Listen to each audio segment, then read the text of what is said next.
What's going on, guys? Got no additions. Instant reaction to post game of the Eagles' loss to the Green Bay Packers, 30-16.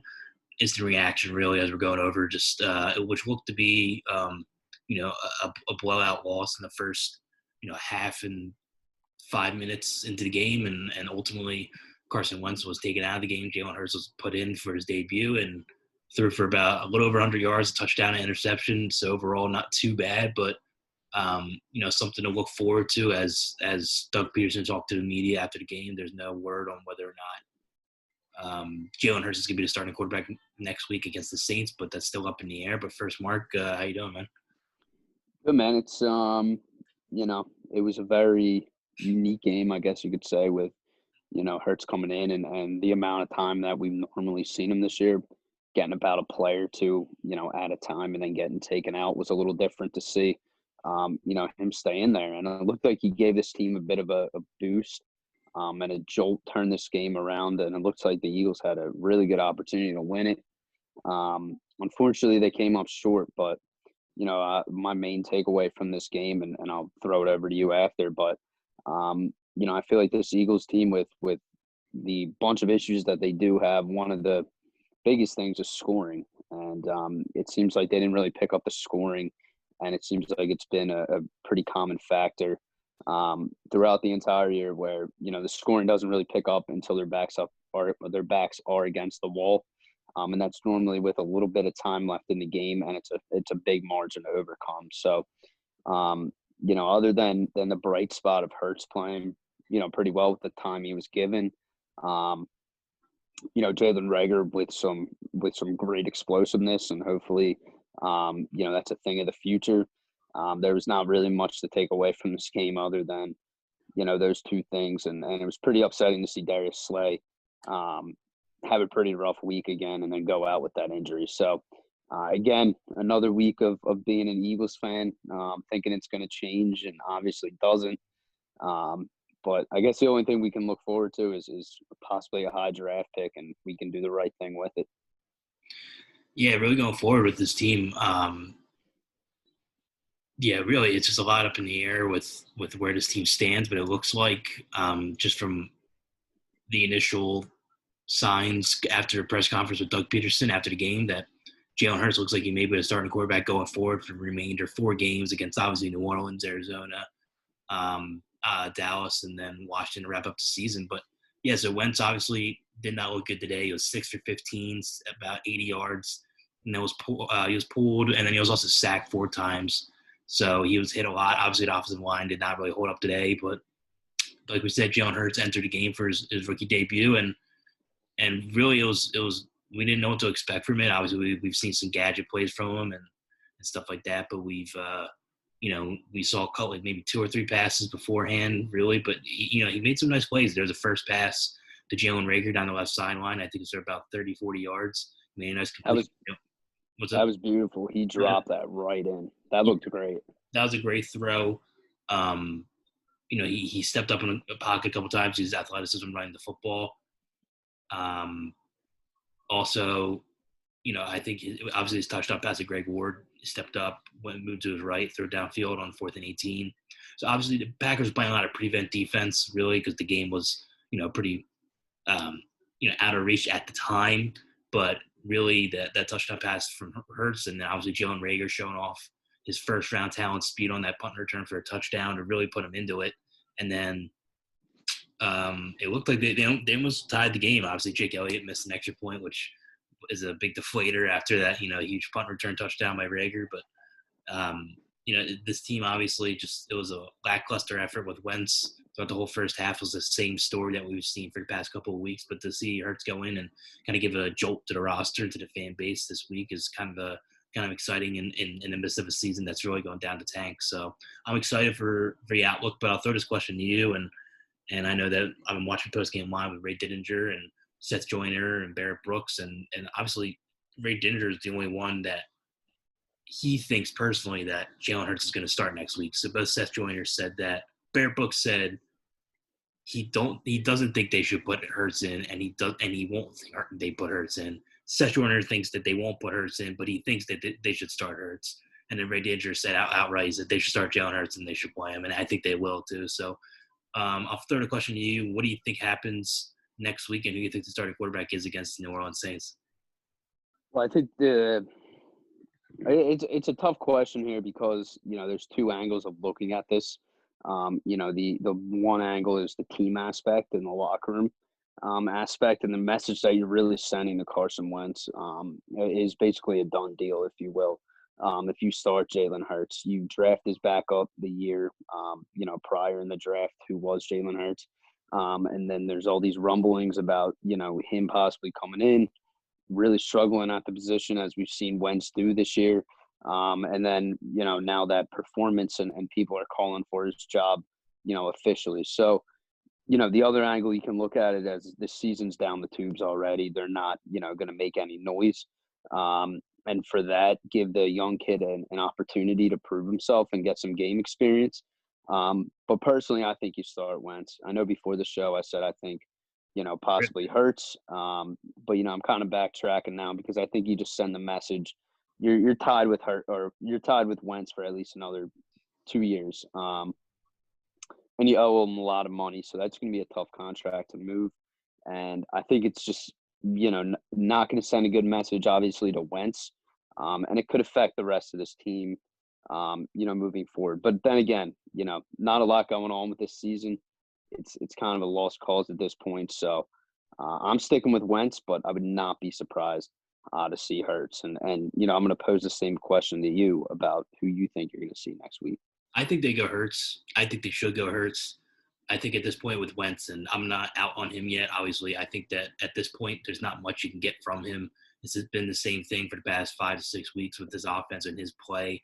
And not all of it is his fault, but he's not playing up to to the ability that we've expected from him at this point of his career. So I think that the best thing right now is to sit him down and let Hurts play and just tell him that, like, your play for this whole year is unacceptable. And really, as of right now, that we're going to roll with Jalen Hurts for the last 4 games and see what he can do. And then go into next year at this point and say, we'll give Carson the edge and going into training camp, and we'll give you first team reps to start off. And this is going to be a quarterback battle. And I know that they're giving him a lot of money, and he's set to do what about like right around 28 million, right around there. Mm-hmm. But he's set for a lot of money for the next couple of years. But his level of play is unacceptable, and I know it's not all his fault. The offensive line is beat up and has been unhealthy the whole year. Wide receivers aren't separating as easily as before, and that has a lot to do with youth and Doug Peterson's still throwing Alshon Jeffrey out there for some crazy reason. He's getting a lot of snaps. I don't understand that. We'll get into that. But I do not understand that either. Yeah, but yeah, we'll dive into that. I don't get it, but I think you got to go Hurts. I think that the jolt that he gave for this team and the spark was great, and I actually think he's pretty good for what he is right now. No training camp, no preseason games, just a couple gadget plays every week, which really doesn't help him at all. I thought he threw the ball pretty well. I think he has a nice arm. He has a better arm than I thought he did. And I know he was at Oklahoma and Alabama, even though they're great offenses, they're easy schemes to play in. But he looked good, and I think that I think they probably go with him. I think if they were going to start Wentz next week, I think Doug would have came out this press conference and said, yeah, Wentz is our starter next week, because he's been hell-bent on saying it every week. So, so I think that as of right now, I think maybe it's not all Doug's opinion. I think maybe Jeffrey Lurie or Howie Roseman puts a bigger factor into this decision than we think. But we've seen the reports and we heard the rumors, so I'm not opposed to this Jalen Hurts start for the remainder of the season. I think it happens. I think he plays against the Saints Sunday. Yeah, and I think that's actually a great point that you made right there about, giving Hurts the opportunity here. And again, I'm on board with it. I just, I have a feeling that it's just going to be Wentz again.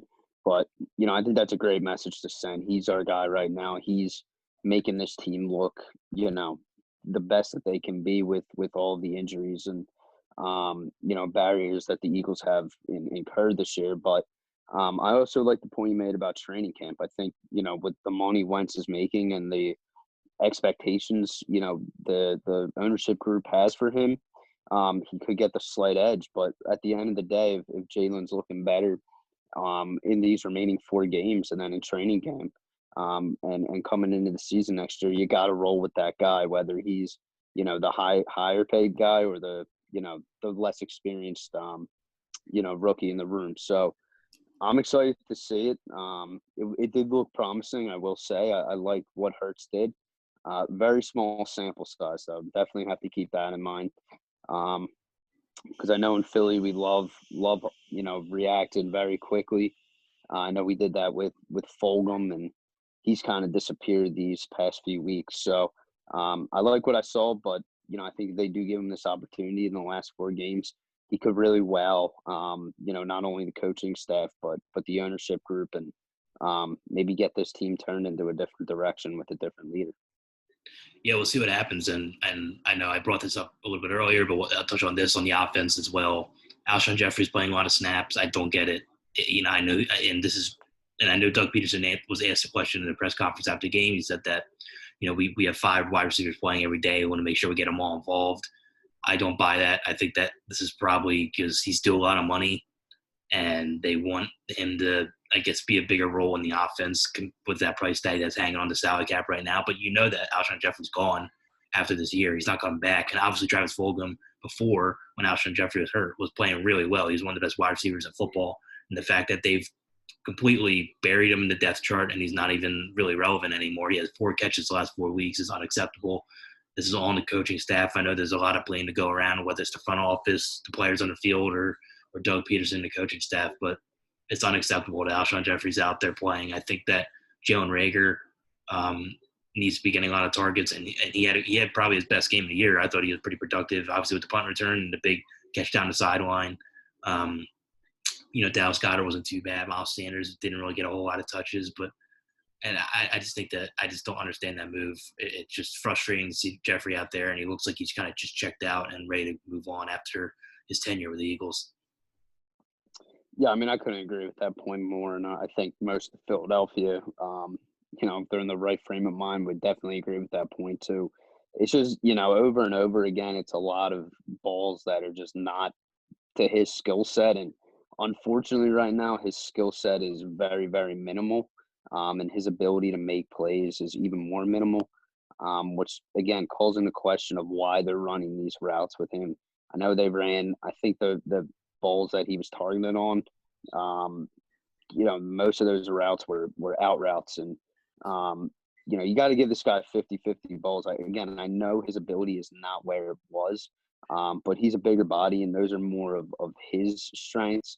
And, I agree. I think Reagor and Ward especially, they're speedier guys, so they should be getting underneath routes and more of those out routes to kind of get to the sideline and get up the sideline after making the catch. So, again, I totally agree. I think this is on the coaching staff.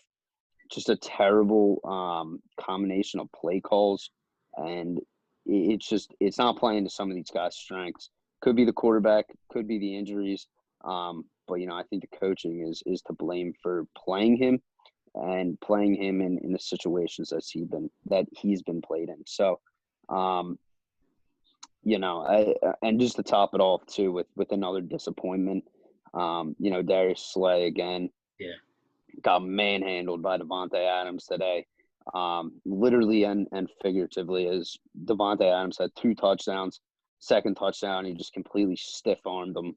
I think Devontae Adams was like on the 4 or 5 yard line, and he forced his way in. So, I don't know if it's more willpower at this point or if it's want, but they don't really look like they want to be there. And the most disappointing thing is Darius Slay was supposed to be that savior for us, if you will, turn that secondary around. And he's been very disappointing and performing below expectations. So that's just another list of disappointing, Eagles that we've seen so far this season.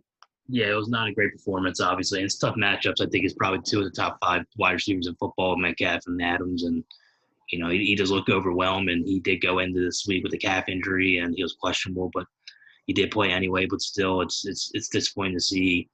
He hasn't been horrible this year, but he really hasn't lived up to what we hyped him up to be in the beginning of the year.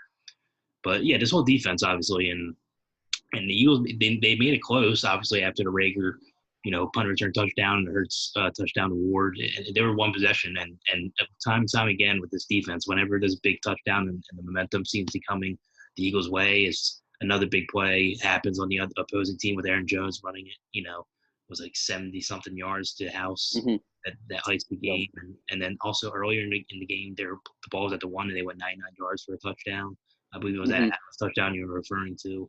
So it's just this is it's a bad team. It's a bad football team. They're not talented, and this is what bad teams do. But I think the least they can do for these fans, going into this final stretch is to play the young guy, play Hurts, see what he can do, and just create some optimism going into the end of the season as we enter a lot of uncertainty this offseason, whether Doug Peterson stays or Howie Roseman stays or what happens with Carson Wentz and Jalen Hurts. So there's a lot up in the air with this organization, but at least give the fans something I think to be excited about on Sunday for the last 4 games.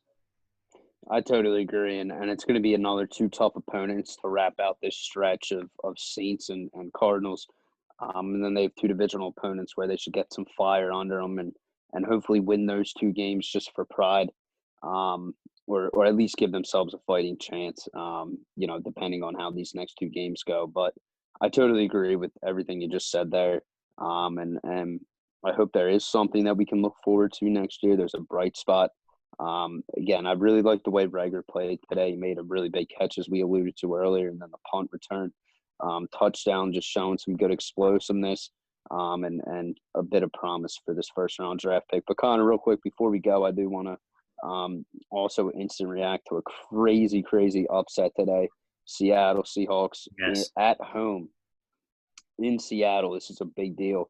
Got beat by the New York Giants. I'm pretty sure it was an 11-point spread. So basically what I'm saying is they came in with little to no chance to win that game.